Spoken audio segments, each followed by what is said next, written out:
Congratulations on Shumei Germany's anniversary celebration in 2020. Thank you very much for having me as a guest speaker for this occasion.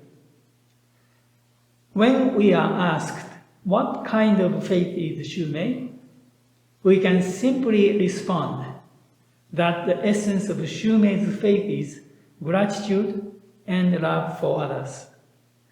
Today, I'd like to talk about the importance of gratitude and altruism. First, I'd like to speak about gratitude. Meishu-sama said, "You are what you think. Gratitude breeds gratitude. Discontent spawns discontent. This is the truth. For a grateful heart rises straight to God, while a discontented heart finds the evil spirits of hell. Because of this, people whose hearts are ever grateful are naturally fortunate and happy, but people who are discontented or who grumble are unfortunate and miserable. This is a fact."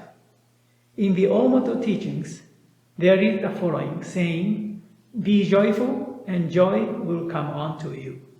These are words of truth and wisdom. In 2003, the decoding of the human genome genetic code was completed. As a result of that, is there any improvement in the understanding of life? According to Dr. Kazuo Murakami, a biochemist and geneticist, the answer is no. Today, the new approach is that the perspective of the big picture is needed in order to understand the mystery of life and living things, instead of just observing substances individually at the micro level.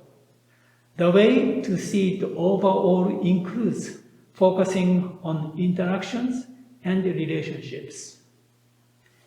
Dr. Bruce Lipton, an American developmental biologist, said, "A gene is just a blueprint for an organism, and consciousness and the environment control the cell, changing the behavior of gene. Genes cannot rewrite the information themselves, but they control the living body by turning the switch on and off by external stimuli such as consciousness and the environment." End quote. Dr. Kazuo Murakami has been at the forefront of genetic research for more than 40 years, and he touched on the mystery of life. Mr. Murakami said, "Genes that are related to happiness must be latent in everyone's genes. Just turn on that gene. The difference in how genes work depends on one's state of mind and may be related to the fact that most human genes are turned off. Among the vast amount of genetic information, only 5% of them seem to be working now. We do not know what the other 95% could do. Among these unknown genes, I believe that there are genes that are turned on and off by one's state of mind. So how do we work with genes to be happy and experience well-being? It is by having a positive attitude in our daily life. My hypothesis is that the lively, excited way of life is turning on the genes that are necessary for success in life and feeling happy. Your positive thinking will wake up the genes." End quote. I believe that there is a same sense of gratitude that the root of positive thinking. Meishu-sama said, "Gratitude breeds gratitude." I think gratitude is the birthplace of positive thinking. I'd like to introduce Mr. Masato Saitake's story from Shumei's Kagoshima Center. Mr. Saitake became a member of Shumei in April 4, 1985. In 2009, he was diagnosed with early onset Alzheimer's disease. He was frightened by the symptoms because he lost more and more of his memory every day. Many times he had the urge to commit suicide. Finally, it became impossible for him to go to work, and he decided to take an extended leave. At that time, he received guidance from Keiko Okada sensei, who said, "Time is given to us by God. You are physically fine, so do your best for God's work." He decided to follow her advice. His assistant sensei, Kyoko Fukuzumi, and her husband, Toshiyuki, welcomed Masato to stay at their home and helped keep him busy every day with God's work, such as Jore gatherings and natural agriculture activities. After about 7 months, he started to enjoy communicating with people more. He noticed that he was able to remember the participants and the meaning of the group discussion held the previous day. His doctor told him that it was impossible to develop new memory. However, the progression of his disease seemed to stop, and he was able to return to work again. After that, he continued not only his job at his company, but also the work for God for the next 4 years. However, his symptoms got worse again in April 2013. Once again, thankfully, Mr. and Mrs. Fukuzumi welcomed him to stay at their home and to work for God. Mr. Saitake really appreciated both of them.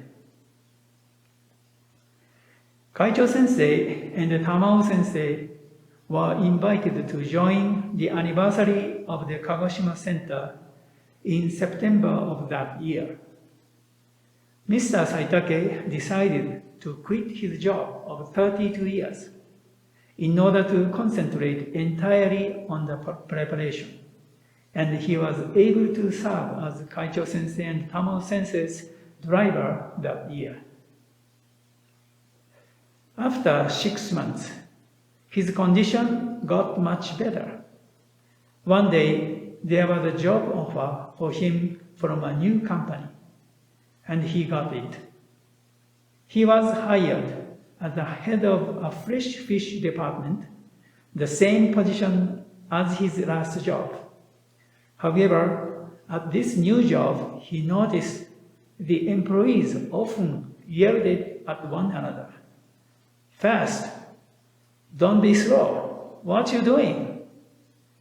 He was so surprised, and he wondered that there was such a workplace in this day of age. In order to improve the situation at his home after daily morning and evening sampai, he read Meishu-sama's teaching, "You are what you think," followed by words of "Thank you, Meishu-sama," 100 times. He started to go to work earlier than anyone and chant the Amatsu Norito. Then he recited "Thank you, Meishu-sama" 100 times at the workplace every day. In addition, he talked about the importance of gratitude at meetings every morning, and he expressed his gratitude to others individually. About 6 months after, he realized the environment at the workplace had changed, and that he could hear appreciative words here and there. Moreover, sales had increased gradually, and his store became the top of all stores in terms of sales growth. When the president of his company came to his store, he asked him why the store was experiencing so much growth and success. He answered, "It is because of gratitude." Hearing his answer, the president asked him to manage all 5 of the stores in that area. In the meetings at every store, he talked about how important the words of appreciation, thank you, are.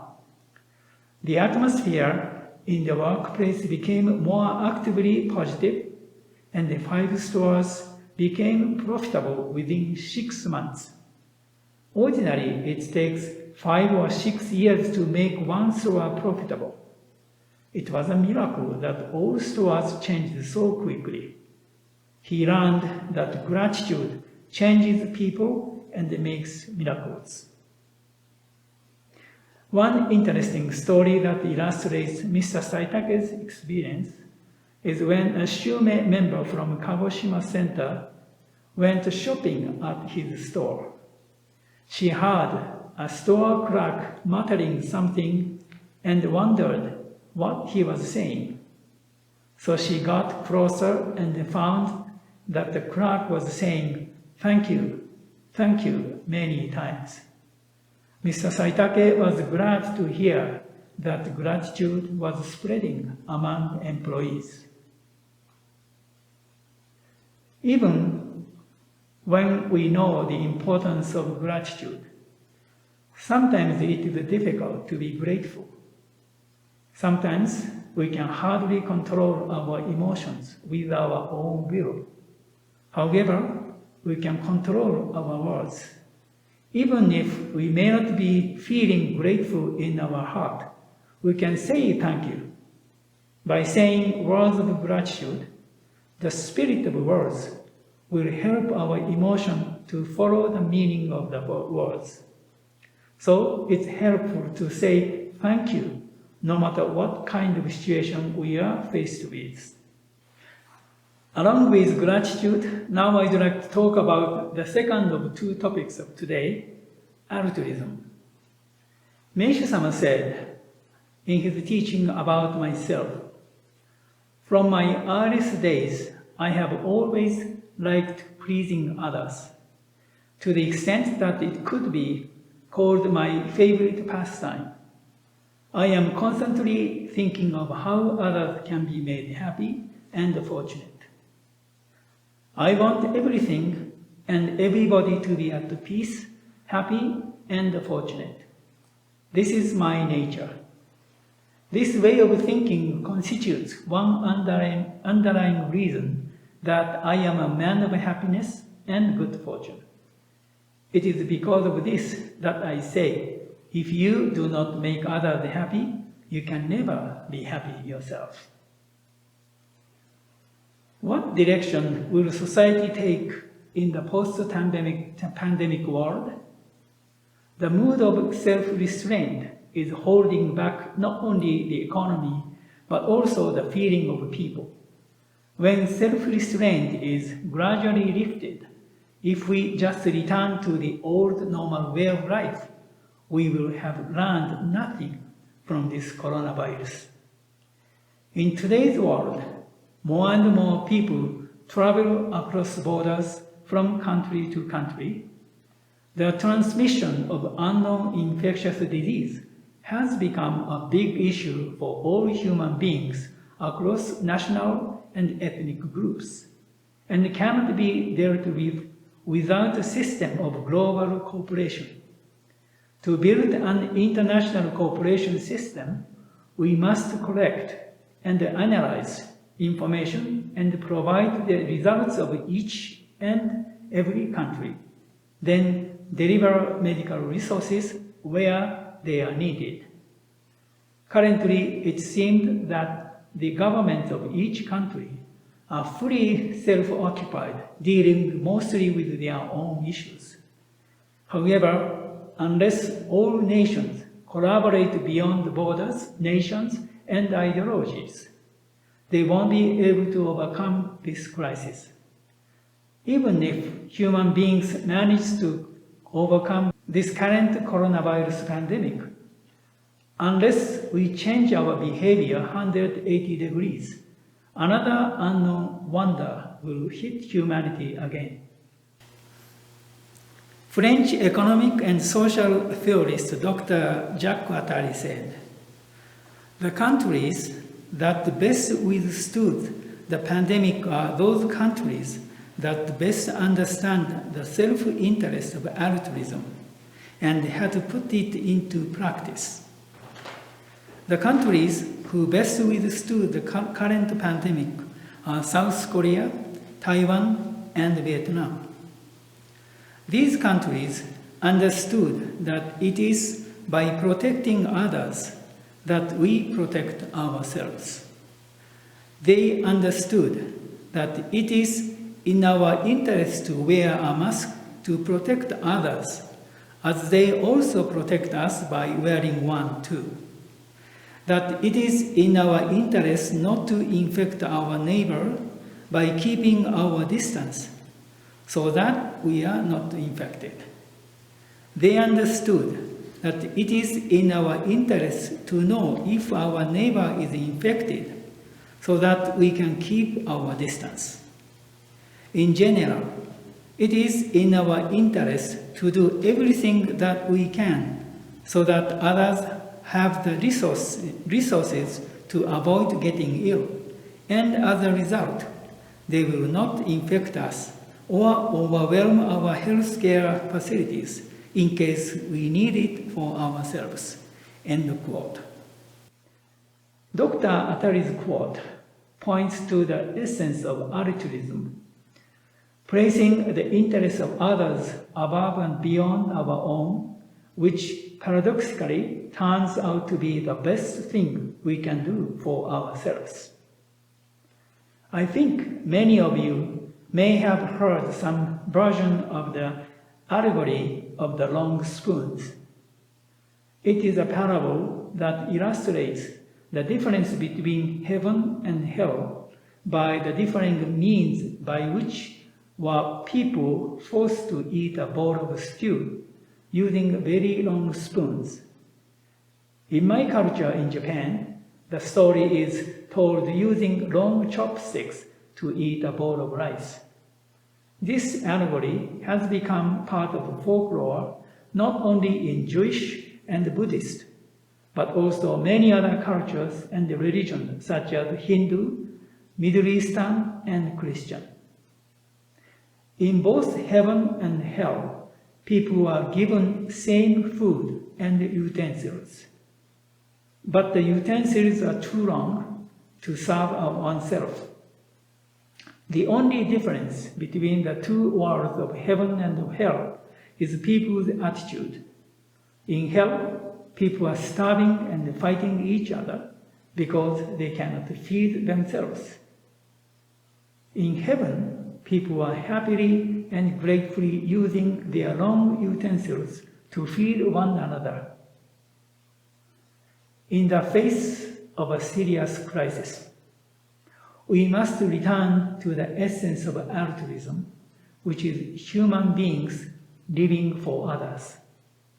We have to learn and understand that cooperation is more valuable than competition, and that we are one species sharing one planet.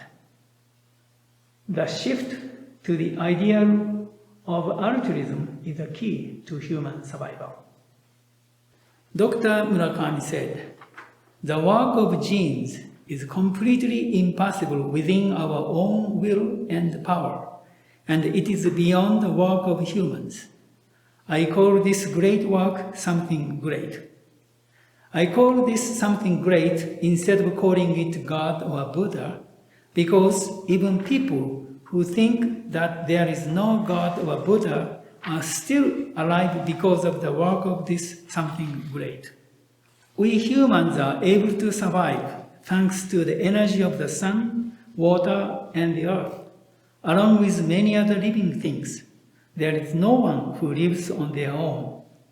By thinking only of science and technology, or other way of thinking such as the law of the jungles, survival of the fittest, and each man for himself. By following this kind of thinking, we will surely perish. In the coming era, the idea of living in gratitude to something great will be needed all over the world." End quote. To conclude, let's think of what we can do now. The answers are all in Meishu-sama's philosophy. First, to increase your own immunity. Practice using and thinking thoughts, words, and deeds of gratitude. Also, and practice of natural agriculture so that you can connect with the earth and can also grow and eat healthy food. Then, to encourage people around you and help those in the most need. Share the healing light of Jore in altruistic and socially responsible ways. Thank you all very much.